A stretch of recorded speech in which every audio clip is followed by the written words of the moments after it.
তুমি কি জানো তুমি এই পৃথিবীতে এসেছো একটা বিশেষ কারণে? হয়তো কখনো মনে হতে পারে যে জীবনটা অনেক কঠিন, অনেক বাধা বিপত্তিতে ভরা, কিন্তু মনে রাখো সবচেয়ে বড় জিত আসে সবচেয়ে বড় লড়াইয়ের থেকে। প্রথমে তোমাকে নিজের উপরে বিশ্বাস রাখতে হবে।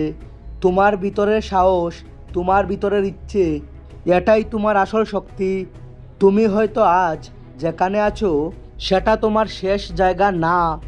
জীবনে এমন অনেক সময় আসবে যখন সব কিছু থেমে গেছে মনে হবে, কোনো দিশা খুঁজে পাবে না। তখনই সবচেয়ে বেশি প্রয়োজন হবে তোমার মনোবল আর তোমার ইচ্ছা শক্তি। হয়তো অনেকেই তোমার স্বপ্নকে ছোট করে দেখবে, অনেকেই তোমাকে বলবে যে এটা তোর দ্বারা হবে না, কিন্তু মনে রেখো যারা তোমার স্বপ্নকে অবহেলা করে তারা তোমার পথ দেখানোর যোগ্য নয়। তোমার যাত্রাটা একান্ত তোমার নিজের। তারা জানে না যে তুমি কতটা প্রতিজ্ঞাবদ্ধ, কতটা শক্তিশালী। তুমি যখনই লড়াই করবে তখন আর জিতের কথা ভুলে যাও।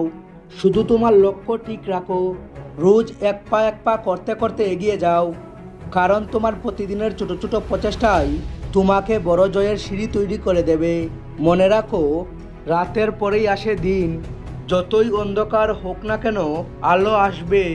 তুমি হয়তো কষ্ট পাচ্ছ, তুমি হয়তো ভেঙে পড়ছো, কিন্তু এই মুহূর্তটাই তোমাকে নতুন করে গড়ে তুলবে।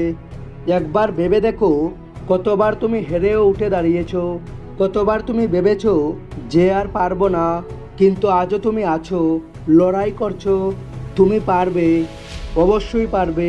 আজকের সব কষ্ট, সব চ্যালেঞ্জ, সব বাধা তোমাকে আরও শক্তিশালী করছে। মনে রেখো জীবন একটাই, আর এই জীবন তোমার নিজের। জিততেই হবে, হ্যাঁ জিততেই হবে। সামনের দিকে তাকাও, তোমার স্বপ্নের দিকে। এখনই সময় লড়াই করার। তুমি তোমার জীবনের নায়ক। তুমি তোমার গল্পটা তুমি নিজেই লেখো। হ্যাঁ, কারণ তুমি একজন super hero. All the best.